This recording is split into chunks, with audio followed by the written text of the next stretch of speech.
in. And yeah, just get yourself comfortable. And we're having another SessionLab community workshop today. And it's with Pedro Segreto, who is a designer and a facilitator with many years of experience, who'll be sharing some tools about Miro and also SessionLab as well with a format called the Grid. And I'll be keeping an eye on the chat. So any tech issues that you might have or any questions at all, just feel free to pop those in the chat there. And if you see somebody else asking a question that you know the answer to, feel free to just start a conversation there as well, because it's an open learning space for everyone to learn from each other too.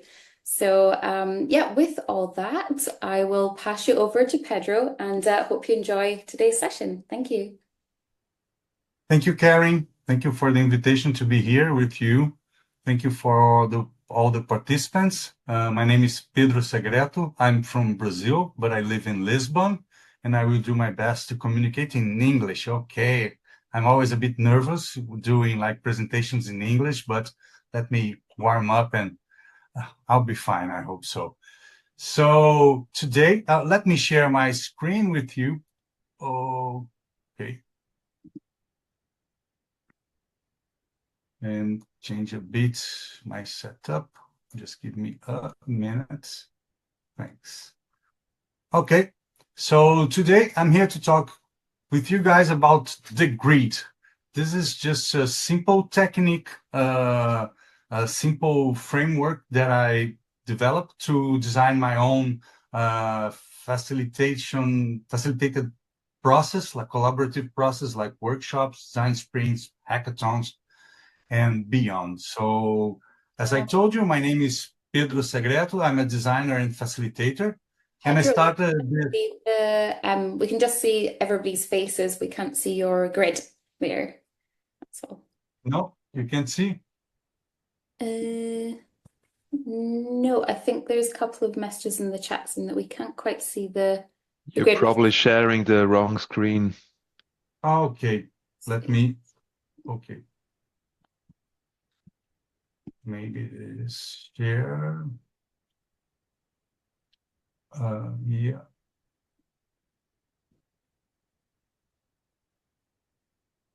There we are.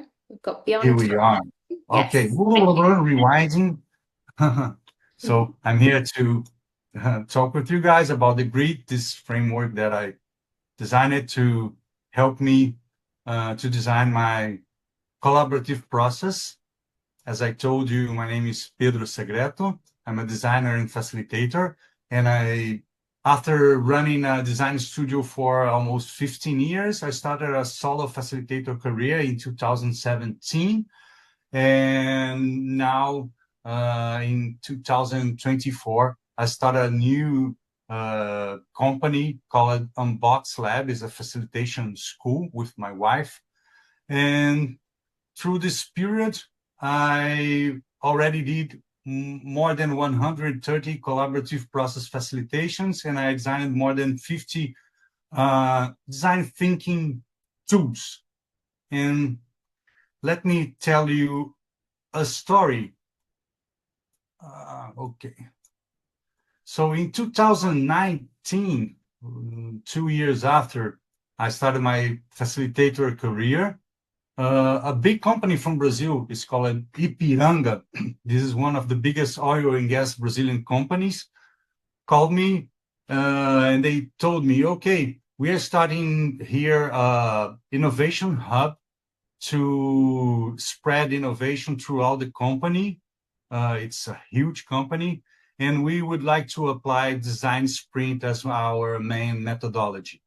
And since I was this kind of the design sprint guy in Brazil, they found me, and it was a very interesting opportunity, I thought, because the guy told me, okay, we would like to start hiring from you like 5 design sprints, like classic design sprint, 5 days, like 8 hours per day.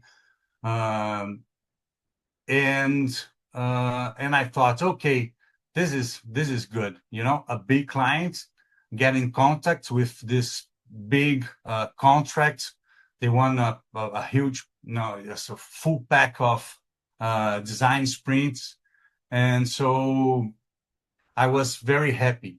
And I asked it, okay, so how do you want to start this experience with the design sprints in your company?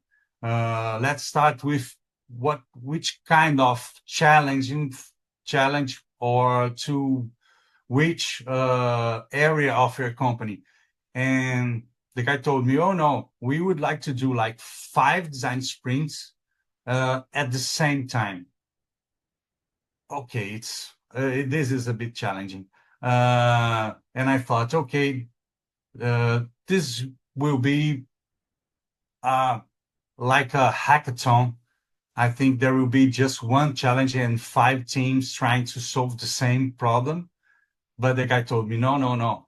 I'm talking about 5 design sprints at the same time to 5 different challenges from different areas, completely different problems to be solved through the design sprints. And we're going to involve more than 100 participants. And what do you think about it? And I started to think and to try to design a process.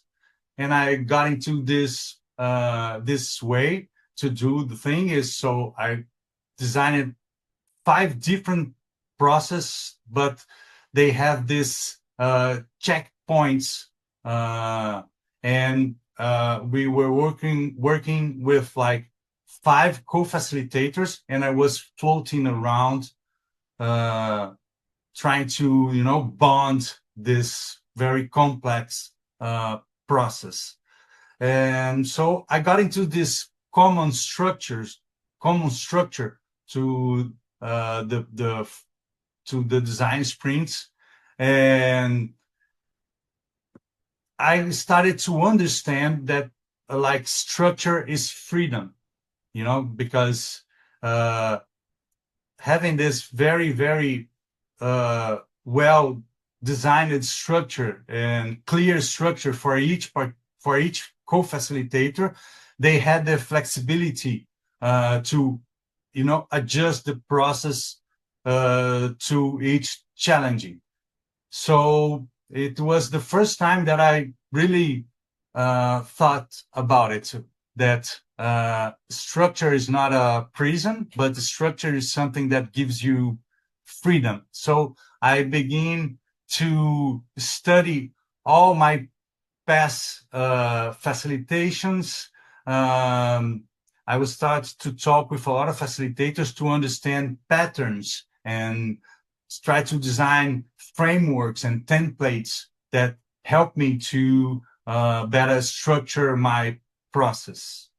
It's clear until now? Is everything okay?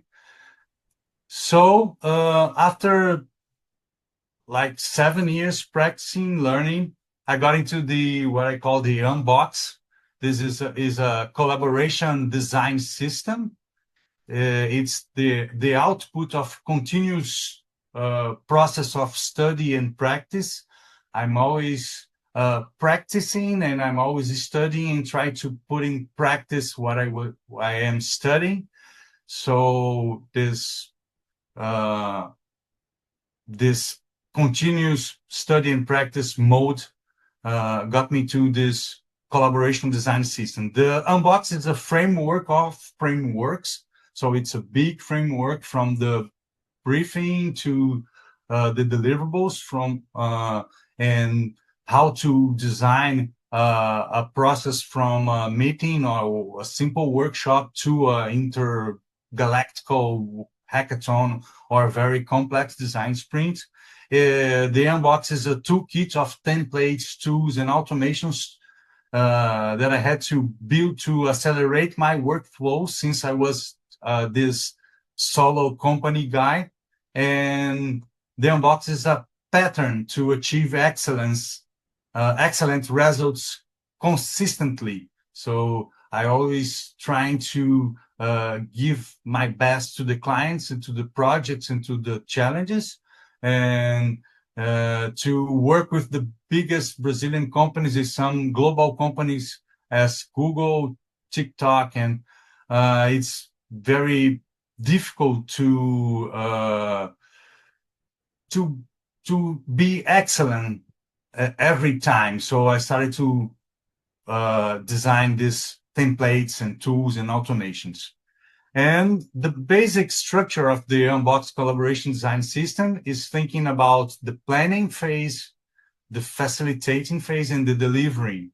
And to me, one of the secrets of facilitation is that you should, at least in my point of view, in my experience, to put 60% of your energy, of your effort in the planning step, because I think good facilitation comes from a good planning.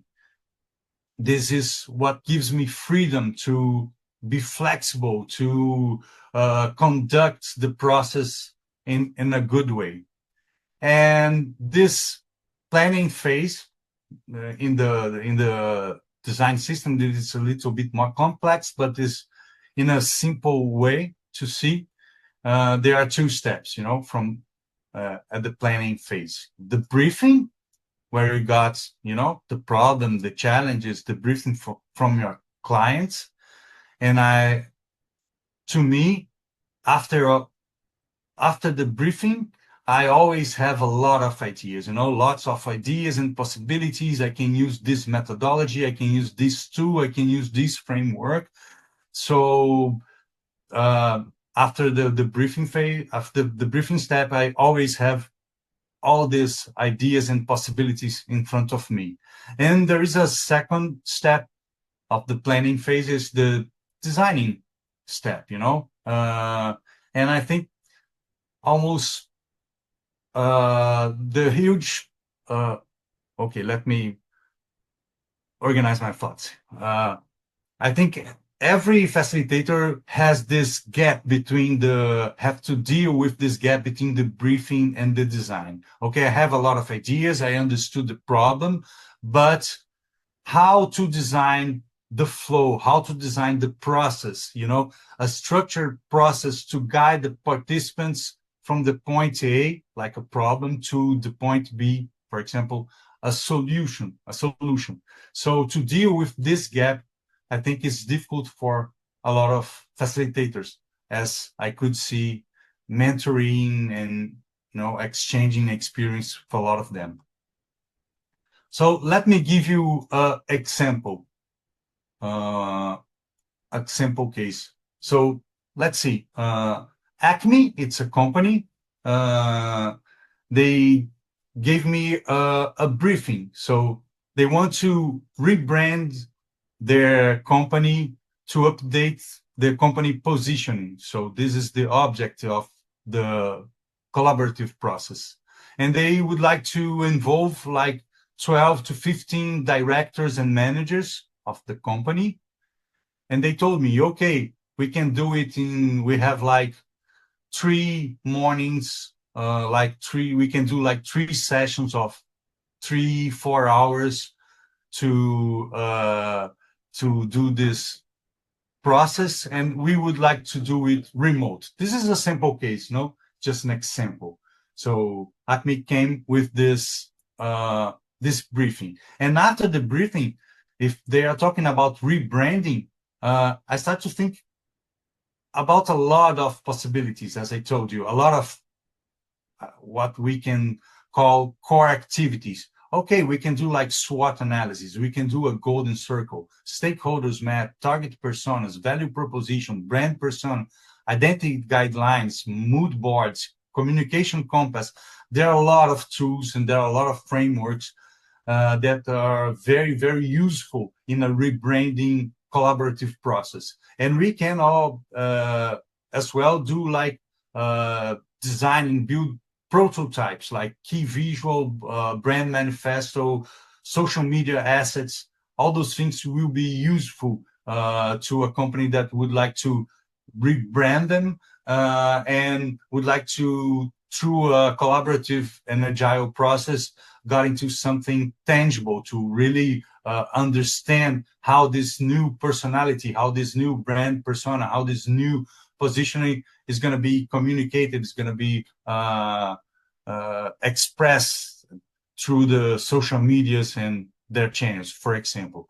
So in this example, after this briefing, I know, okay, I have 3 sessions of 4 hours. So I have 12 hours, the total of 12 hours.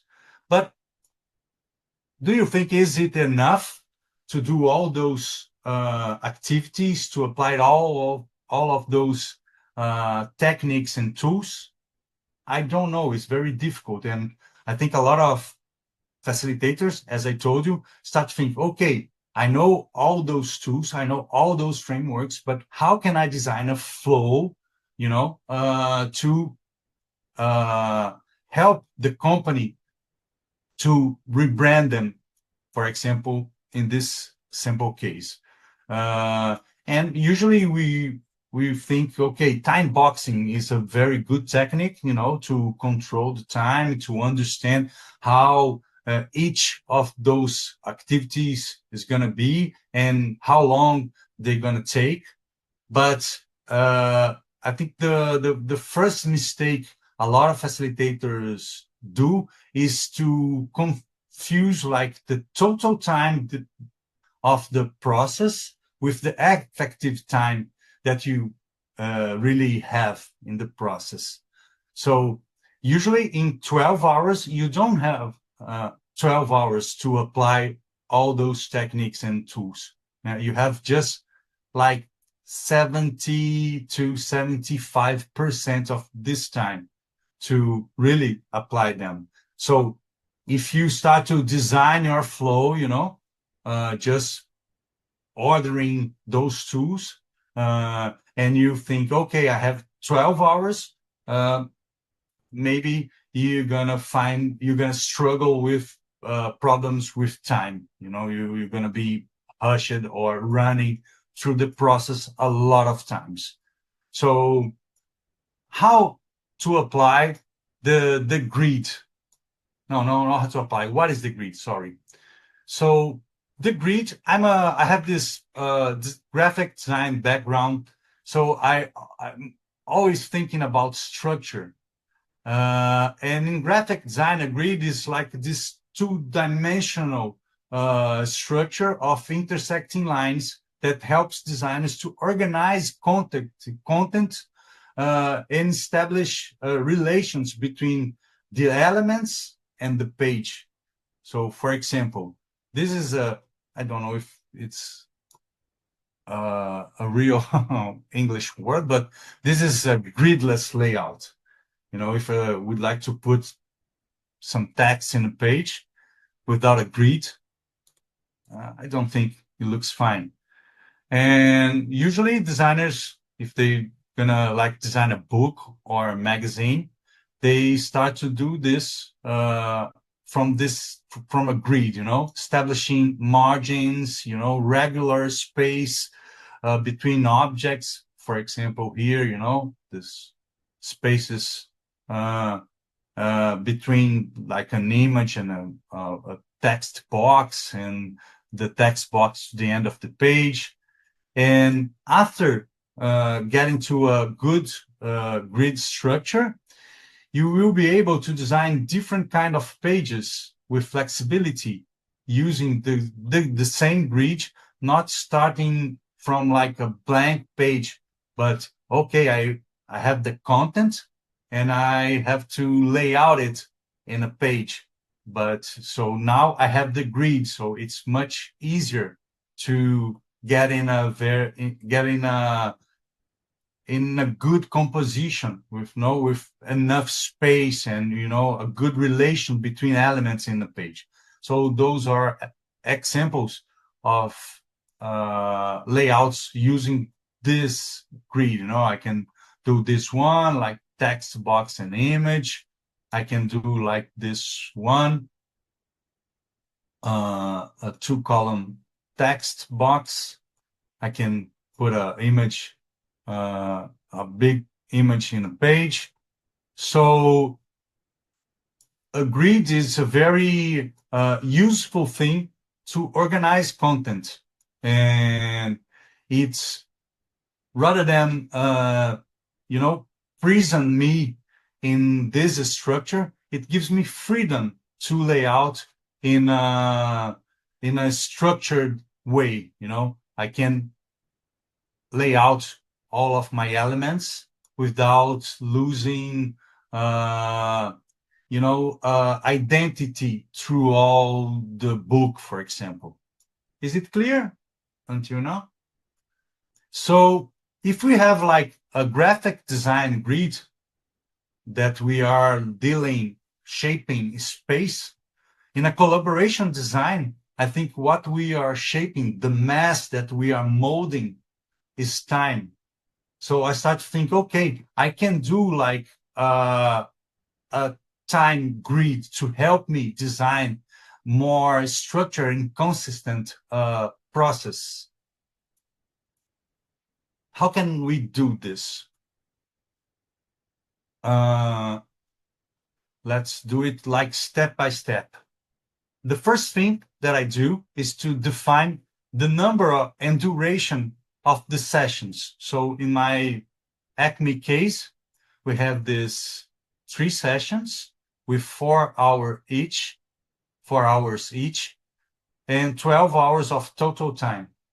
So now I understood my page, for example.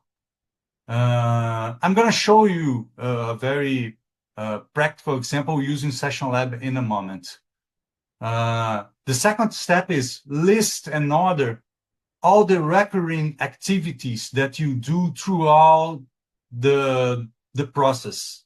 So every time that I do like a remote process, I'd like to have some time that I called logging time, to check cameras, to check microphones, and, have this grass to burn after if we need it. And every time I like to start my sessions with a check-in, asking the people, okay, what do you bring to this session today? And I like to finish my sessions doing a checkout, asking them, what did you learn today? What is the main inside of the day? I think check-in, checkouts are good moments to check the pulse of the group, of the team, and understand how the things are working or not. And of course, in 3 sessions of 4 hours each, I must do breaks. Nobody's gonna stay like 4 hours straight in front of the camera and the screen. So after list those moments, I can order them. So as I told you, okay, and I can set duration to each of them. So remember, 3 sessions. So I'm starting to do this grid, this base structure. So every time we're gonna have like this 10 minutes login, a 15 minutes check-in, 2 breaks of 10 minutes, and a checkout of 15 minutes.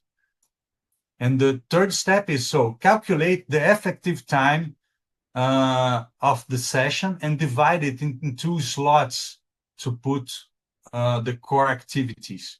So I have 240 minutes session time, 4 hours, but I already got like 60 minutes to this recurring activities like login, check-in, breaks, and checkouts, 60 minutes. So my session effective time is 180 minutes, not 240. So it's 3 hours, not 4 hours. It's 70% of the total time. So after calculated and dividing 2 slots, I can tell you, okay, I start to organize my grid. I have 10 minutes login, 15 minutes check-in, and I split the core activity time in 3. So I have a 60-minute core activity, break, core activity, break, core activity, and a 15-minute checkout. So now I have my 4 hours structure. But this is the first level, the first layer of the grid. The grid has a second layer, a deeper one. And in the fourth step, you should design the activity grid, because here we have the session grid. Okay, this is a session grid, but every core activity, look, we have 3 here, could have its own grid, inner grid. So you should design this activity grid, structuring the times and movements through this activity. So the activity that we have, the slot is 60 minutes, a core activity slot, and I can design like this grid for it, like 10 minutes to brief the activity and to set up the groups. 20 minutes collaborating. I don't know, each activity, the collaboration will be different. For example, mapping something, generate ideas, creating a brand persona, I don't know. But structurally, this works, 10 minutes to brief and set up, 20 minutes collaborating, individually or in groups. I don't know, I will detail it after. And 30 minutes to share what they got in through the collaborating step. So, okay, so here you can see we have this structure to the session, and we have this structure to the activity. It's fine now? It's clear? This is how I do every planning that I do in my real life, okay? So the final step is apply the grid to all sessions and design the process with flexibility. Here, session 1, session 2, session 3, and you can see a grid, of recurrent activities and core activities that I can detail afterwards. And as I told you, the total time is different from the effective time. So in this grid, we have like 12 hours and of total time, but we have just 9 hours of effective time. So if you start to design your process here in the beginning, just ordering and put all those things, okay, I'm going to start with a SWOT analysis and I'm going to do the golden circle. And after this, I'm going to do this stakeholder map. And the next day, I'm going to do this and that. Maybe, and you think, okay, I have 12 hours. Oh, the things are going to be confused. You're going to be in a hush through the process because you don't have 12 hours. Remember, you have 9. That's what we discovered through the grid process. So this is a grid to a collaboration design. It's a very simple but powerful technique. And why to apply this technique? Why use the grid or this kind of approach? Because it gives you consistency in planning. It's a common structure across all the sessions of the process. So it's the same thing of the book page. And you're going to see, I can, change things here. This is not a prison, but it's starting points. Different from a blank page or different from a SessioNlab blank, planning. This is time saving. You can faster and more agile planning workflow because working through the structure is much more clear than starting every session of the process in a different way, thinking okay, I'm going to do a check-in in the first session and I'm going to start the second one with the core activity. You're going to spend a lot of time designing different things that don't need to be different,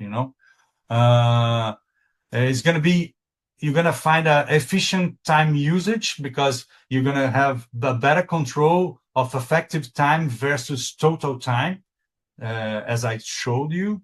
avoiding overruns and delays, as I told you. And one thing that is very, very important, because I really think the collaborative process like waves, you're gonna, pump up the pulse of the group, the temperature inside the room, and you're gonna bring them down to a more quiet and calm moment. And so you're gonna put them up again in a very energetic activity, and this changing the rhythm and the pulse and the temperature, I think it's a good way to shape and design the flows. They're going to be interesting. They're going to be emotional. So to mastery the rhythm and the flow, to see here, okay, the core activities are hotter than a check-in or login.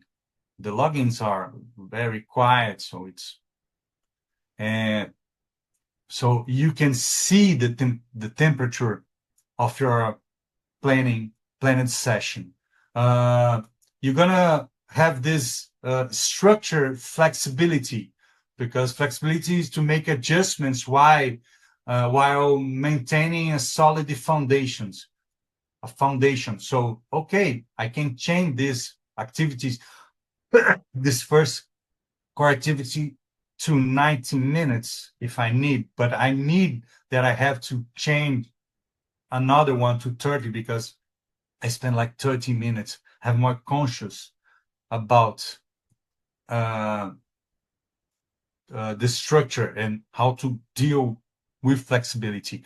And this is very template friendly. I have a lot of templates in Miro, and I have a lot of templates in SessioNlab because I already did some grids and base structures for different kinds of scenarios. For example, okay, 5 days remote sprints, 3 days presential workshop. So I have this template, and so it's easy to replicate and adjust in different types of process and sessions. So that's fine by now. So let's practice a little bit. Let me show you how it goes really.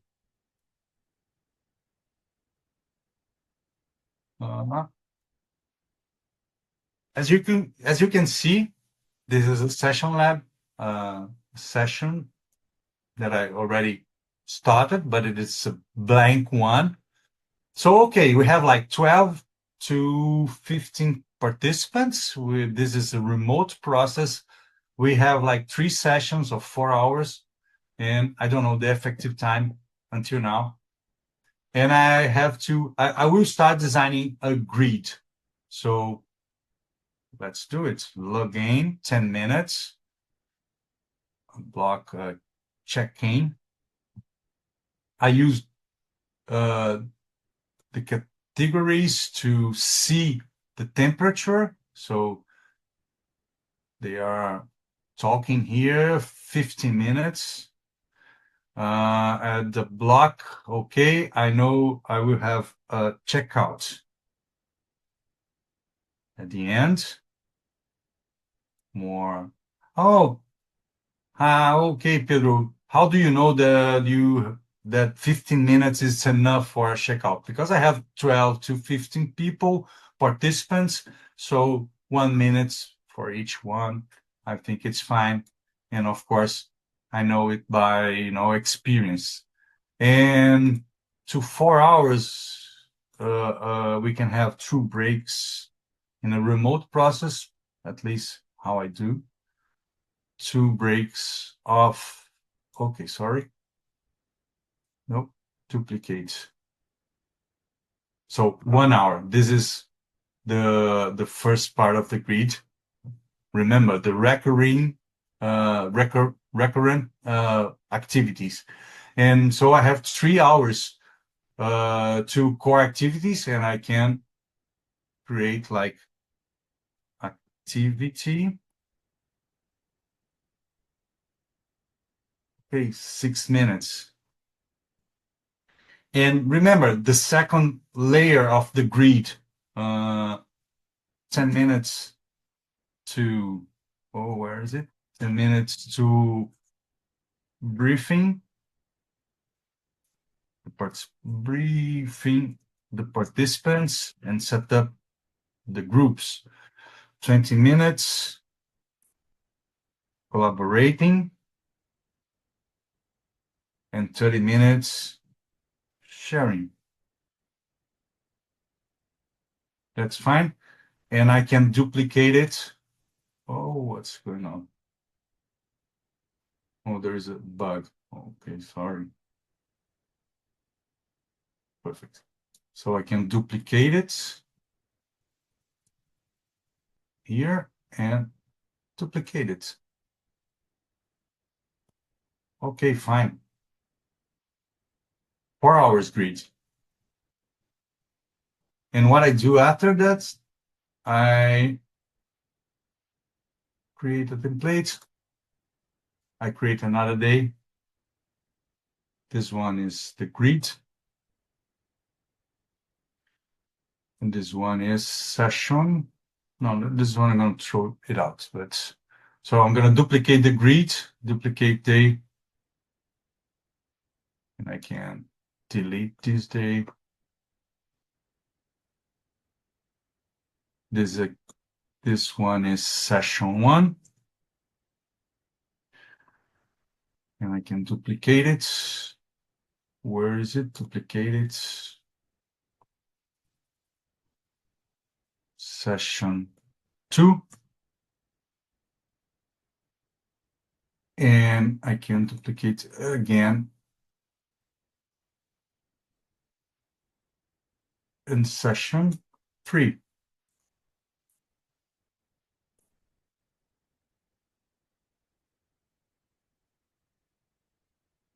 Perfect. If we get into the overview, now I have this structure to start designing my my sprint or my workshop.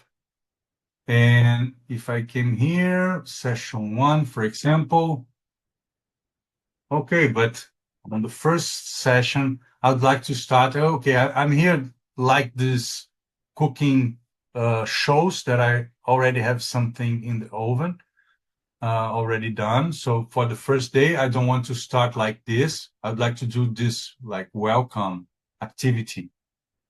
No, the host should welcome the participants and the facilitator should introduce them the agenda, the attitudes, the agreements.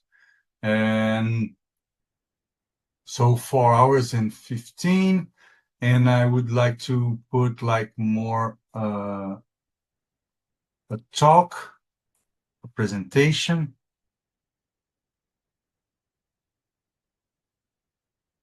Of the challenge. And it's going to take like 30 minutes. And I'm going to do this more complex check-in in the first day because we're going to have like a platform tutorial and let me see, delete this, 4 hours and 15, and I can adjust a bit something, check-in, oh, okay, we don't need this one, delete. So for example, here, we are already using the grid with flexibility because even using the same structure, I have a bit different day on the first day, and I can keep doing those things through all the sessions. And for example, I can come here, and if I would like, so now at least as I do, now I will go back to my, ideas of methodologies, frameworks, tools, and start to think, okay, I have 2 hours slots, 2 slots of 1 hour here. I have 1, 2, 3, 4, 5, and I have like more 8 slots of 1 hour. And so it's much more easier to me to understand if I can apply some of those frameworks and tools. For example, to me, to like get into a good golden circle, you have to spend like 3 to 4 hours. So this is a very, very deep activity. I don't know if I have enough time here. Maybe I can start doing like SWOT analysis.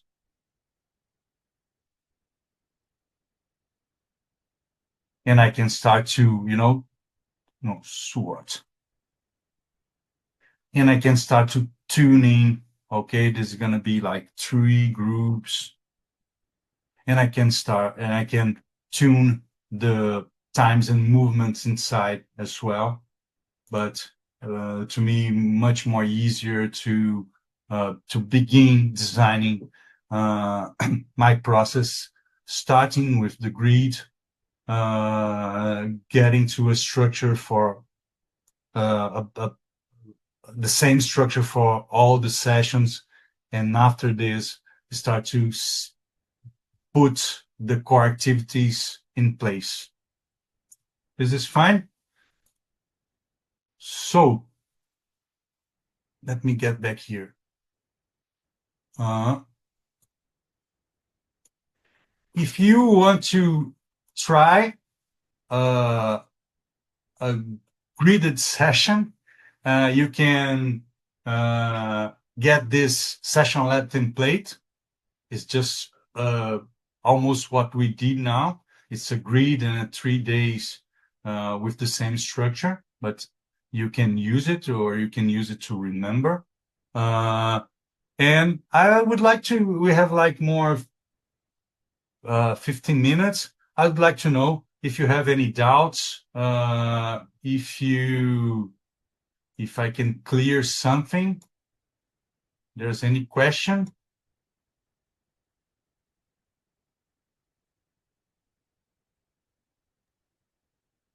There was a question that Boyan put in the comments there, Pedro, which was, I'll just scroll back to it.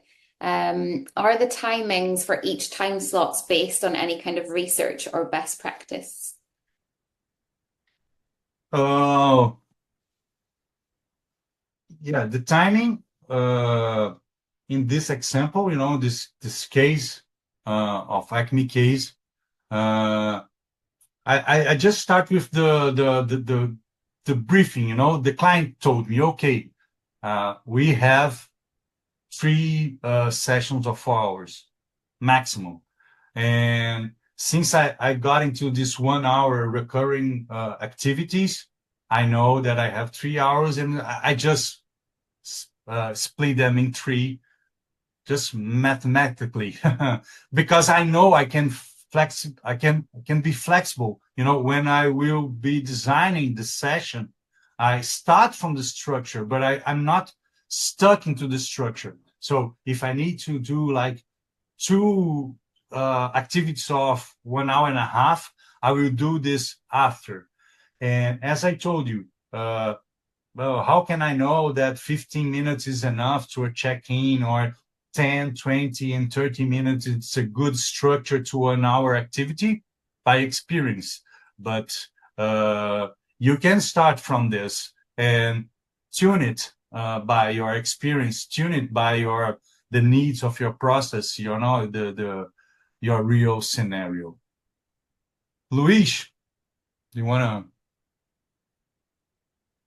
Yeah. I'm already facilitating. Sorry, Karen, because What I was going to ask is more about the very beginning, actually. I have 2 questions. One is the very beginning of your negotiation with the client, because I think that a lot of times they tell you, okay, we can only spend 8 hours on this, so we can only spend 3 days on this, whatever. And maybe intuitively that that's just not enough for what they're trying. You will either just scratch the surface, or and so how do you take what the client gives you and then you just break it down and use this, you put in the machine and you end up with, I don't know how many time slots you have? Or is there also space at the beginning where you also try to negotiate the time so that you have, something that matches more your sense of what is needed? Okay, in the real world, not Acme clients, Yeah. uh, the big companies, a lot of times they got to me with some time in their minds. Okay, we thought that 3 hours is enough for this workshop, or 2 days is enough for this design sprint. What I used to tell them is, I'm always trying to design the like lean process, shorter process that I believe that get them into a meaningful solution. Mhm. If I think, Luis, that it's impossible. So, for example, okay, we have like 20 minutes next week, 120 people, and we would like to solve peace on earth. Yeah. Okay, I tell them, oh, I'm not, I'm not gonna get this job, because I cannot promise to you like a tangible solution, or to deliver to you something that is meaningful. This is going to be very superficial, and you're going to spend your time, and I'm going to spend my time, and all the participants are going to be frustrated and telling things. Okay, this design thinking stuff is boring, is bullshit. I don't want to put post-its on the wall anymore. And as facilitator, you should be living the same thing. A lot of setics, is there this word in English? People that don't believe in the process. So I try to, and hopefully, Luis, after like 130 facilitations to big companies, 7 to 8 hours of career, now they start to listen to me, and they start to come to me. Okay, Pedro, we have this challenge, and we must involve this amount of people. But tell me, what is the leanest process that you can design to us to solve this problem? Okay. But a lot of times I told them, I'm not gonna do this, because there are a lot of people promising irreal things in the markets. And okay, if you find someone that can do it and show me, and let me learn how to do it. Okay. Thank you so much. Any other from the chat? That's most, I think, but there might be one at the bottom. Liz has commented, the power of no. Pedro, thanks for your answer, and also to better understand, what do you mean by login? I mean, people log into the meeting. Why 10 minutes? What's that about? Why 10 minutes to log in? Because every time there is someone like 3 minutes, getting 3 minutes or 4 minutes later, every time there is someone with a mic that doesn't work, every time there is someone that must to change the internet connection because it's not strong enough to deal with like a mural board and a SessioNlab and a butter session and all of those things together. So since I'm working, I'm this like, okay, time freak, and I plan my sprints and workshops like minute by minute. I know if I start like 10 minutes later, everything will be finished 10 minutes after. So I prefer to have like what I call it grass to burn at the beginning. And if everyone is fine to start at the same time, at this exact time that it was scheduled, I will start, and I will keep this 10 minutes to me as a facilitator to, give them to, stretch a bit some activity time, or, to spend more time, chatting, talking about some subject, something like this. Is it clear, boy? Yeah, thank you. That's a buffer for you, and it's clear why you're using Okay. it. And one Yeah. last thing, do you have a go-to check-in that you use in terms of process to go about it? Yeah, check in.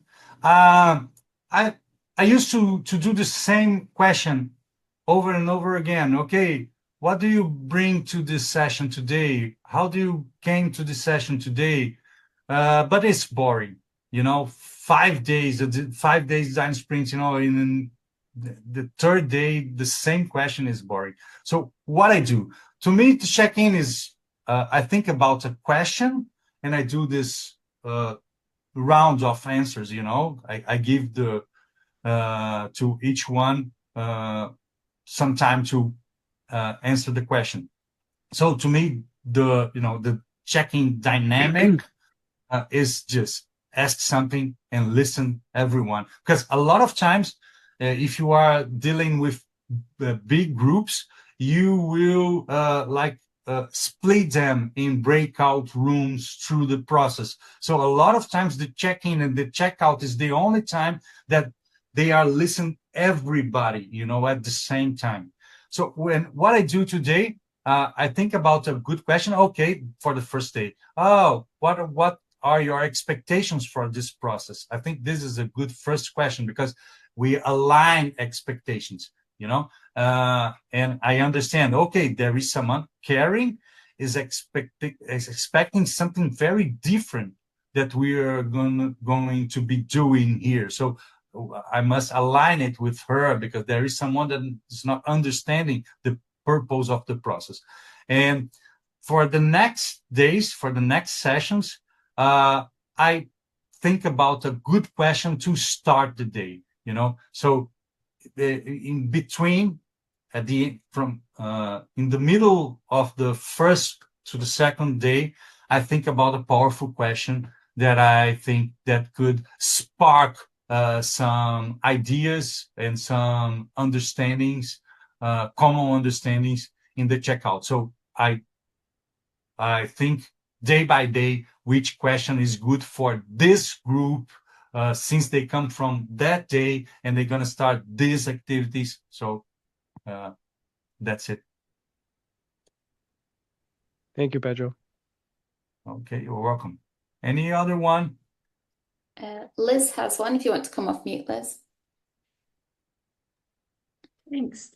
Yeah, Pedro, I've often done remote sessions expecting that people can use Mural and then realizing, kind of late in the game that there's a lot of people that just are not familiar with whiteboarding tools, remote whiteboarding tools.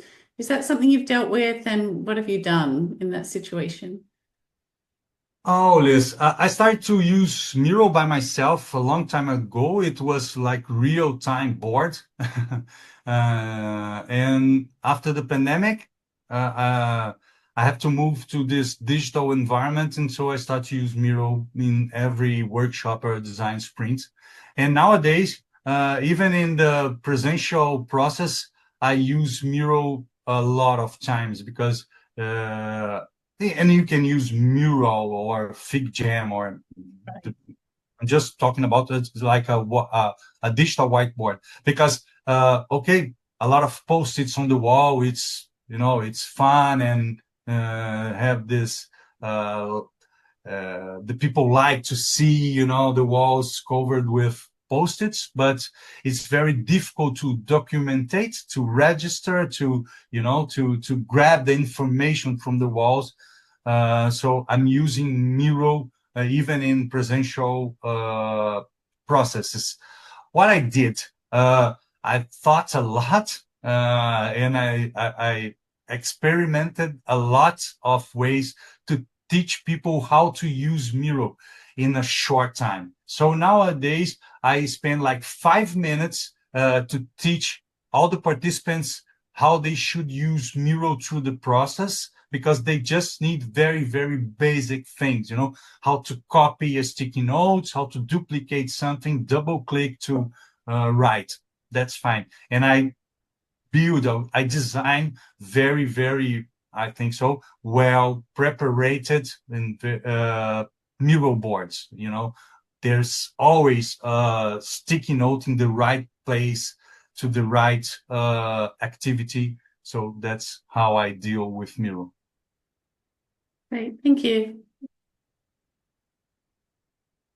You just need to teach them how to navigate through the board and how to edit content. Double click in a sticky note, duplicate it, Control Z if you did a mess. Because if you already positioned sticky notes in the right places through the board, they just need to use it. And if they need another sticky note, just duplicate it. It's very easy, Control D. So navigate and editing, it's the basic stuff. Any other one? I can't see anybody else in the chat who's asked anything. Liz was the last one, but there were people saying that they thought it was really useful. Astrid was one of those people who said, I wish that I'd had this before, and it's a structure, gives you freedom. So yeah, it's fantastic. I think everyone's agreeing there. So, okay, guys, it was a pleasure to share my ideas, my thoughts, my experience, my knowledge with you. There's nothing like right or wrong, and I can say that you have a lot of different ways to get into the same thing, structuring and designing collaborative process. But I hope the grid could help you. It's a very basic, straightforward, and simple thing, but I can tell you it's very useful and powerful. So I hope it can help you to design better collaborative process, better courses, and better things like that. Thank you so much, Karen. It was a pleasure to be here. I really love SessionLab, and count on me if you need anything else. Thank you, Pedro. Thanks so much for today's session. I think it'd be really useful for people who are just starting out in workshop planning as well, just to give them the importance of how time should be structured. So thanks again. Bye-bye, everyone. Ciao, ciao.